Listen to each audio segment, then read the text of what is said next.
you guys know, we are doing a very small series on a couple of different cow milkers because the cow industry is taking off in the Homesteaders of America world.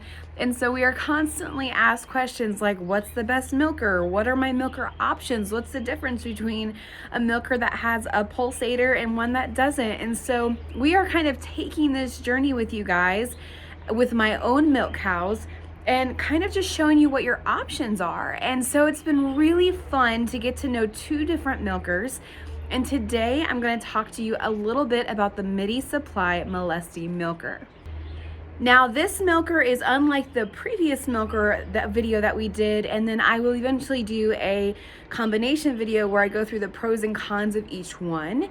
And really there aren't any cons that I can think of for either one of them, but they are two very different machines. So eventually we will go through that. But today is all about the Melasty milker. Now some of you are well known in the Melasty with the Melasty milker.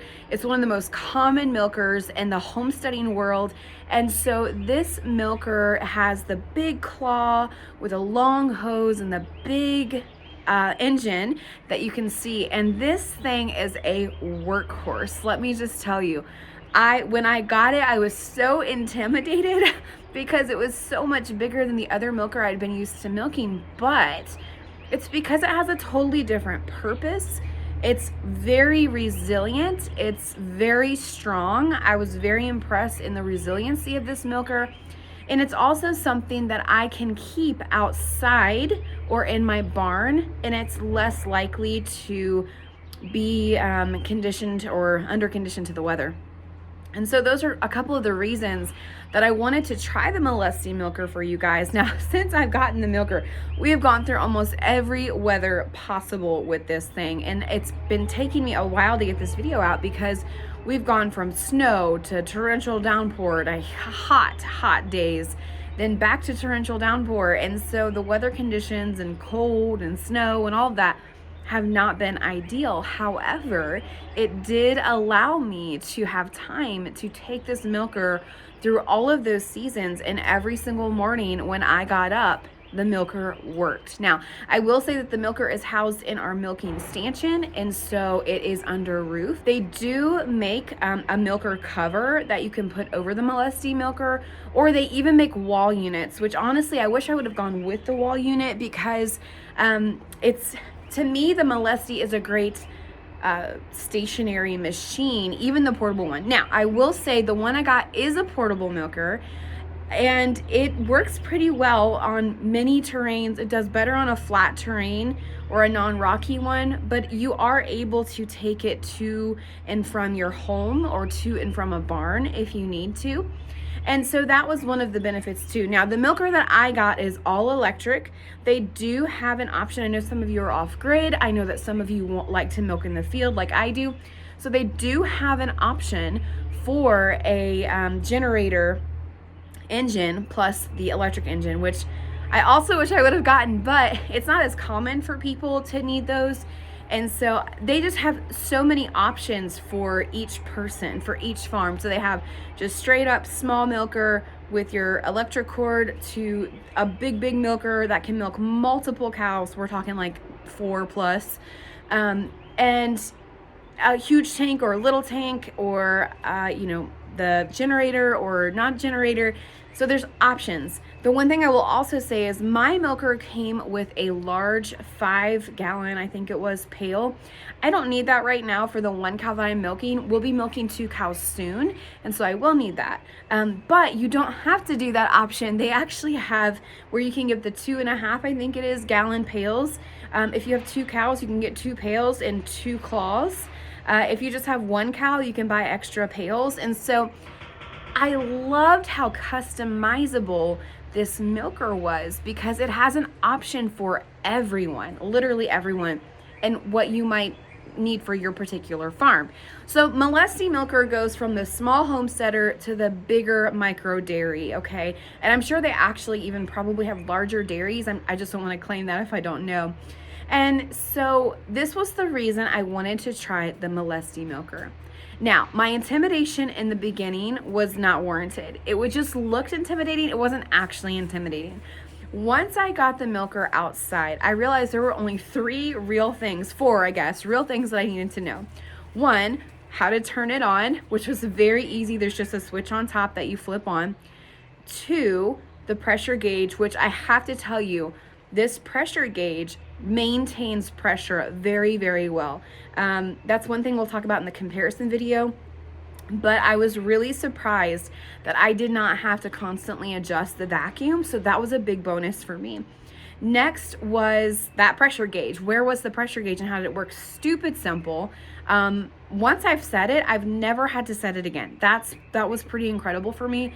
I check the gauge every now and then to make sure it's fine, and it's fine. And then the final thing was, the thing that I had to get used to was the claw itself. So if you've never used anything other than a claw, or you've never used anything at all, then there's nothing that you need to get used to. But the claw itself, it's a little bit cumbersome for anybody. This is just getting started in milking. It's not necessarily machine specific. So the claw comes with 4 large milk insulators, and it has the bottom part, where on the bottom part there's this little plug that you have to pull open, I think is what it is. It's either pull open or push shut. Either way, to adjust the vacuum. And so it's just a little bit cumbersome to work with when you're new, but after about 3 days, you get used to it, you know the drill, you know how to put the inflations on, and you're ready to go. Now, Martha, our cow, is a little bit shorter, and so the actual claw almost drags the ground with her, but it didn't seem to bother her at all whatsoever. So it didn't bother me at all either. Now, I will say cleaning was way easier than I thought it was going to be. So I don't have access to water in my barn right now, but the normal way you would clean a milker like this is to take a 5-gallon bucket or have a water station and actually put the claw into the water and run the machine as if you were milking. Very, very simple. So if you have water in your barn or in your milking area, perfect. So easy. Don't have to worry about it. I do not have that luxury yet. So I actually thought it was going to be harder to clean this machine, but it's not. So all I did was just take the claw and the hose with me into the house. I ran water through it with a bleach solution that they recommend and hung the whole thing up, and it was so easy. Like, it was just as easy. So I really thought, with the cumbersomeness of how big the products were for a newbie, right, for people who've been doing this, they're like, that's normal, it was way easier than I thought it was going to be with this milker. Now, this milker is a pulsating milker, and so that means the inflations actually pulsate just like a calf would do if he or she were suckling on its mom.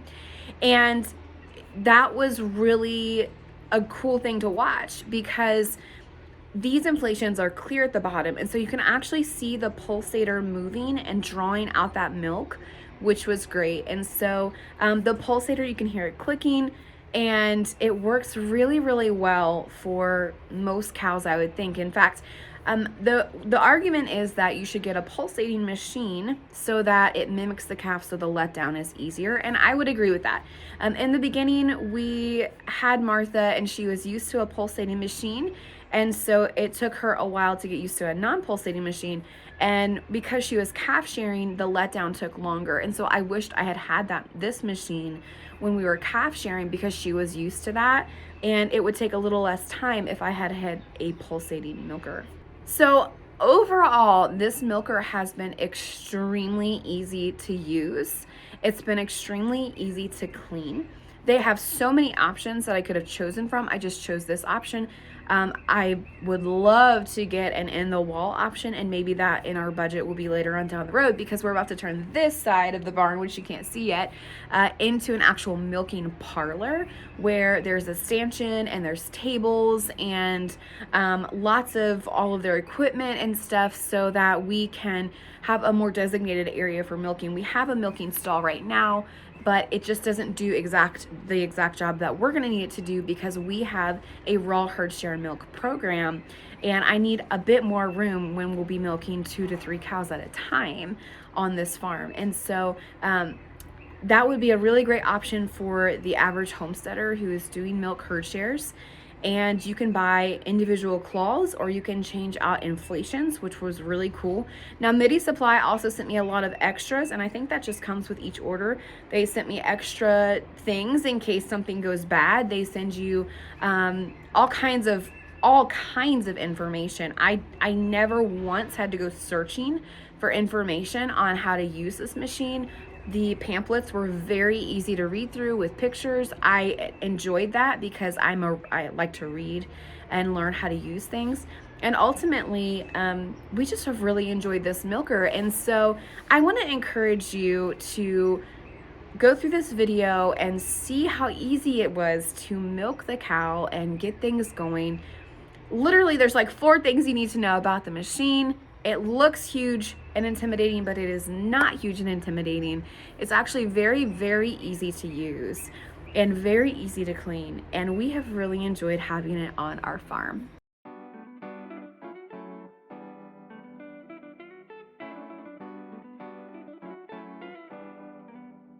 All right, guys, let me know if you have any questions in the comments below. We've really enjoyed getting to know this company. They are a fabulous company. They are a sponsor of the 2024 Homesteaders of America conference, and we are just thrilled with that because they are just one more company that really believes in what this movement is doing, and they want to support it in any way that they can. So reach out if you have questions, comment below if you have one, and tell us how much you love it. And until next time, happy homesteading.